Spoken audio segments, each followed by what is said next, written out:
आदाब नमस्कार, मैं शाहिद उमैर। स्वागत है आप सभी का सियासत टीवी के साउथ इंडिया एक्सप्रेस में। आइए देखते हैं मुख्य समाचार।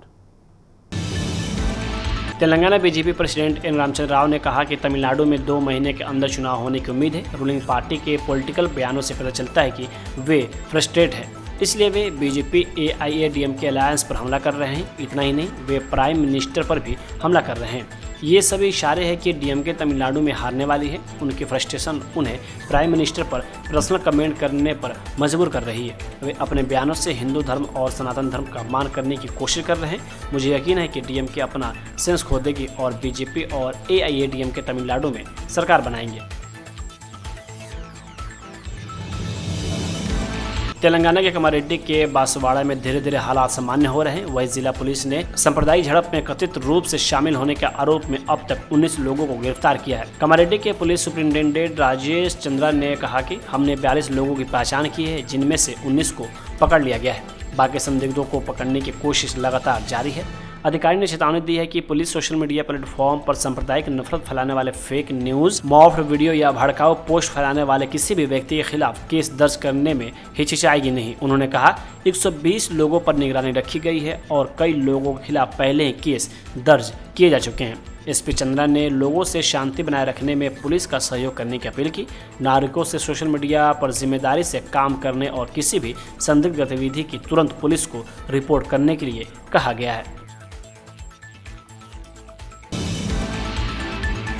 BRS के वर्किंग प्रेसिडेंट के टी रामाराव ने मुख्यमंत्री रेवंत रेड्डी पर तेलंगाना को AICC के लिए ATM बनाने का आरोप लगाया। रामाराव ने एक बयान में कहा कि रेवंत रेड्डी ने अब बेशर्मी से वह बात मान ली है जो उन्होंने कई बार कही है कि पिछले 2 सालों में तेलंगाना कांग्रेस पार्टी के लिए ATM जैसा बन गया है।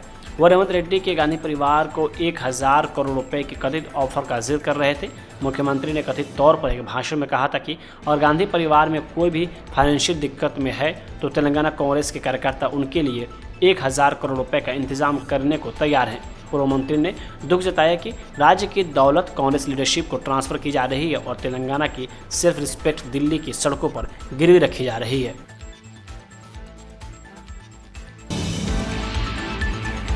बीजेपी नेता NV सुभाष ने कहा कि CM रेवंत रेड्डी हैदराबाद में अपनी कैबिनेट मीटिंग करेंगे। बीजेपी उन गारंटी के बारे में पूछ रही है जो रेवंत रेड्डी ने PCC प्रेसिडेंट रहते हुए वादा किया था। उस पर चुनावी वादे झूठे साबित हुए। उनका एकमात्र एजेंडा लोगों को बेवकूफ़ बनाना और फिर उसे भूल जाना है। अपनी नाकामियों को छिपाने के लिए वो हर दिन एक नया एजेंडा ला रहे हैं ताकि लोग उसे भूल जाएं।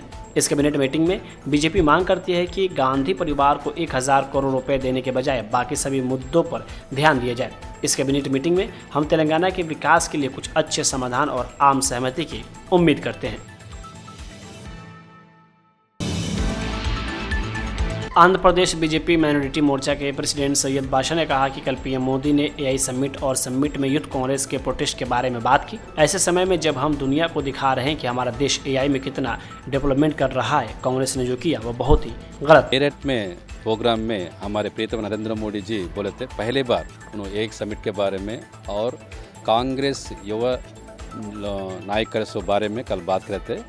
ये AI समिट में हमारा भारत देश से किस तरह डेवलपमेंट हो रहा है, पूरा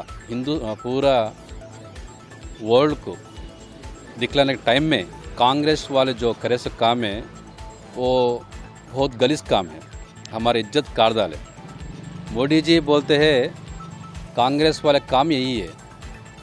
कैसा बोलेगा तो ये इनका काम ऑलरेडी हो गया, कांग्रेस का गवर्नमेंट का काम हो गया, लेकिन अभी क्या की है बोल के उन्होंने स्पष्ट करने के लिए इसके काम करके देश का इज्जत काट रहे हैं। मोदी जी डेवलपमेंट करने में दौड़ रहे हैं, कांग्रेस लोग इज्जत काटने के लिए दौड़ रहे हैं।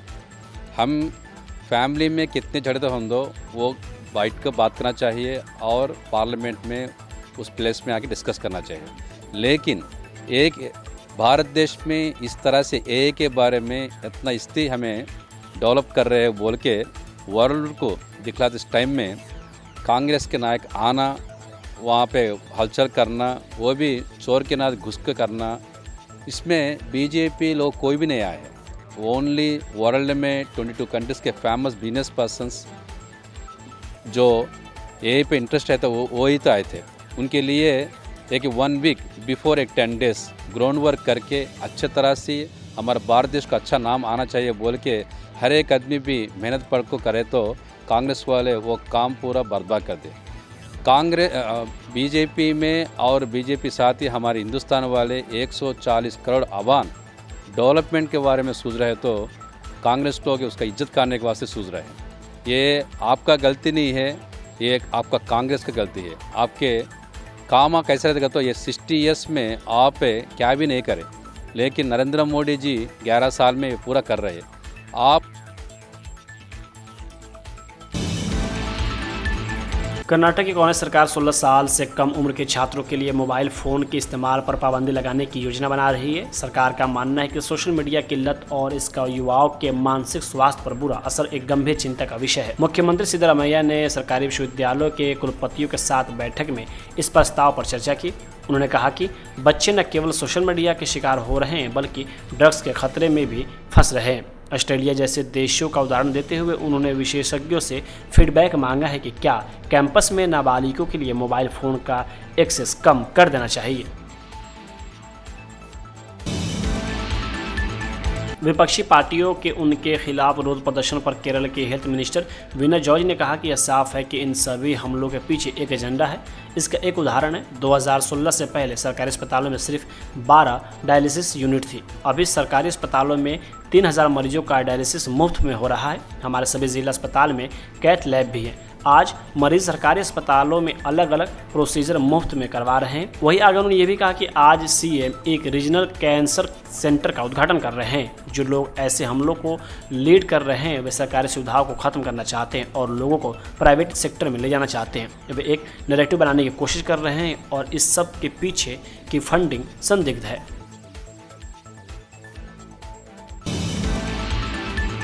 कांग्रेस के वरिष्ठ नेता मणिशंकर अय्यर ने राहुल गांधी के नेतृत्व पर सवाल उठाते हुए उनसे इंडिया ब्लॉक के नेता पद से इस्तीफा देने का आग्रह किया। अय्यर ने ममता बनर्जी, अखिलेश यादव, एमके स्टालिन और तेजस्वी यादव सहित कई प्रमुख विपक्षी नेताओं के नाम गांधी के बाद यह भूमिका संभालने के संभावित उम्मीदवारों के रूप में सुझाए। कांग्रेस पार्टी के हालिया चुनावी हार का जिक्र करते हुए उन्होंने जोर दिया कि ये नेता गठबंधन को मजबूत करने और सुदृढ़ बनाने के लिए अधिक समय दे सकते हैं। अय्यर ने कहा कि हम इतने अक्षम थे कि हमने ममता बनर्जी को दूर रखा और इसी वजह से कांग्रेस कमज़ोर हुई। मुझे उम्मीद है कि राहुल गांधी इस पद को अपने पास रखने की कोशिश करने के बजाय क्षेत्रीय पार्टी के नेताओं, चाहे वह स्टालिन हो, ममता दीदी हो, अखिलेश यादव हो या तेजस्वी यादव हो, कोई और हो, उनको कमान संभालने के लिए दे देंगे।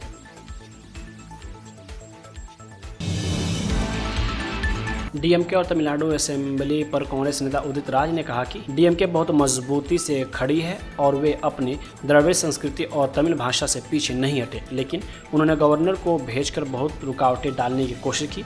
जैसे इस बार गवर्नर असेंबली में स्पीच पढ़े बिना ही बाहर चले गए। अगर प्रेसिडेंट भी ऐसा ही करे तो क्या होगा, इसलिए गवर्नर को भेजकर वे सरकार चलाने में बहुत रुकावटें डाल रहे हैं।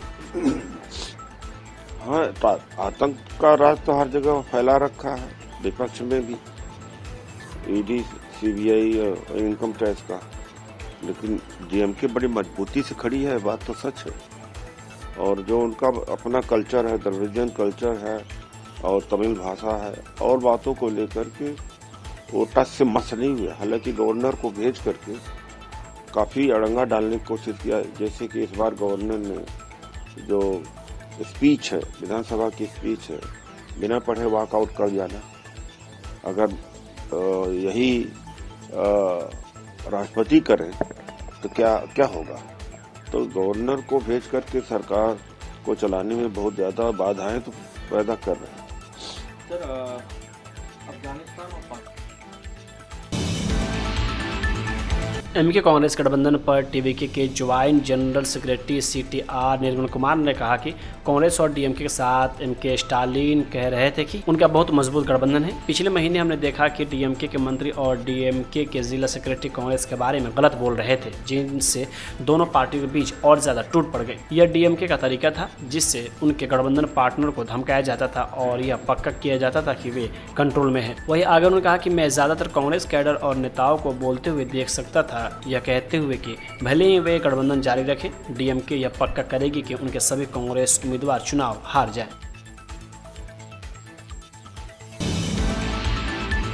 तमिलनाडु में मतदाता सूची के विशेष गहन संशोधन के बाद चुनाव आयोग ने आज अंतरिम मतदाता सूची जारी कर दी है। 19 तारीख को जारी की गई मसौदा मतदाता सूची में 5.43 करोड़ वोटर्स थे, जिसमें से कुल 97.37 लाख मतदाताओं के नाम हटाए गए। इसमें मृत मतदाताओं, अस्थायी रूप से विस्थापित मतदाताओं और एक से अधिक स्थानों पर पंजीकृत मतदाताओं के नाम हटाए गए। मतदाता सूची के SIR का नाम पिछले वर्ष 4 नवंबर को पूरे तमिलनाडु में शुरू किया गया था। यह कार्य 40 दिनों तक चला और फिर 14 दिसंबर को समाप्त हुआ। चुनाव आयोग ने घोषणा की थी कि अस्थायी प्रवास और किसी विशिष्ट पते पर निवास न करने के कारण मतदाता सूची से हटाए गए 66,45,000 लोग फॉर्म 6 जमा करके पुनः पंजीकरण करा सकते हैं। इसके लिए समय दिया गया था और विशेष शिविर आयोजित किए गए थे।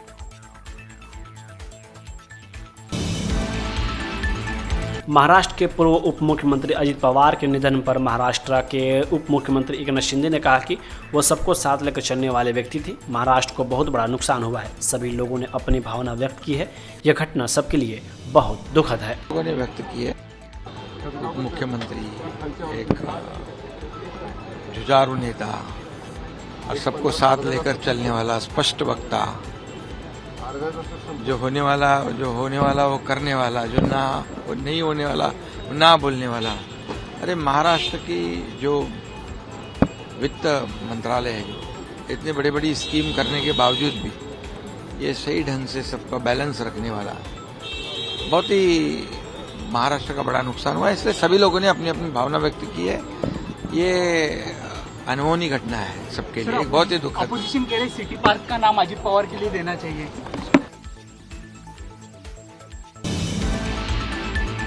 कर्नाटक का मुकाबला कल 24 फरवरी को रणजी ट्रॉफी फाइनल में जम्मू और कश्मीर से होगा। जम्मू और कश्मीर की रणजी टीम के कैप्टन पारस डोगरा ने कहा कि यह बहुत अच्छा माहौल है, फाइनल में खेलना एक अलग अनुभव है और हम सभी लड़कों ने अब तक अच्छा परफॉर्म किया है। फाइनल खेलने का अलग ही माहौल होता है और अच्छा करते हैं लड़के, सारे कॉन्फिडेंट हैं। तो अब देखते हैं फाइनल में क्या बनता है। एक तरफ एक्सपीरियंस भी नहीं, कोई स्ट्रेटेजी नहीं है। हम अच्छी क्रिकेट खेलते हैं पिछले 2 सालों से, तो जिस स्ट्रेटेजी से हमको रिजल्ट मिलता है वही करेंगे। कुछ ज़्यादा एक्स्ट्रा ऑर्डिनरी हम करने जाएंगे नहीं, कोई फ़र्क नहीं पड़ रहा है। ऐसा कुछ डिफरेंट नहीं है क्योंकि हम अवे मैचेस ही खेलते हैं। एमपी में खेले और कल्याणी में कलकत्ता के साथ खेले, तो ऐसा कुछ फ़र्क पड़ा नहीं है। वेदर के हिसाब से अगर देखा जाए नहीं, ठीक है। लड़के काफ़ी, हम साउथ में भी खेल के आए, पौंडीचेरी भी खेल के आए, तो साउथ में भी खेले हैं, नॉर्थ में भी खेले हैं, अभी ज़्यादा मैचेस खेले हैं, तो सब यूज्ड टू हैं इसके। नहीं, they are very good players, test players हैं and they have done really well. तो but every day is a new day in cricket, हर एक दिन एक नया दिन होता है। तो मैं वही बोलूँगा कि हम चीज़ें सिंपल रखने की कोशिश करेंगे और देखते हैं क्या बनता है। और सबसे बड़ी बात यह है कि साउथ इंडिया एक्सप्रेस यहीं होता है समाप्त। मुझे दी इजाज़त, बाकी खबरों के लिए बने रहें सियासत टीवी के साथ।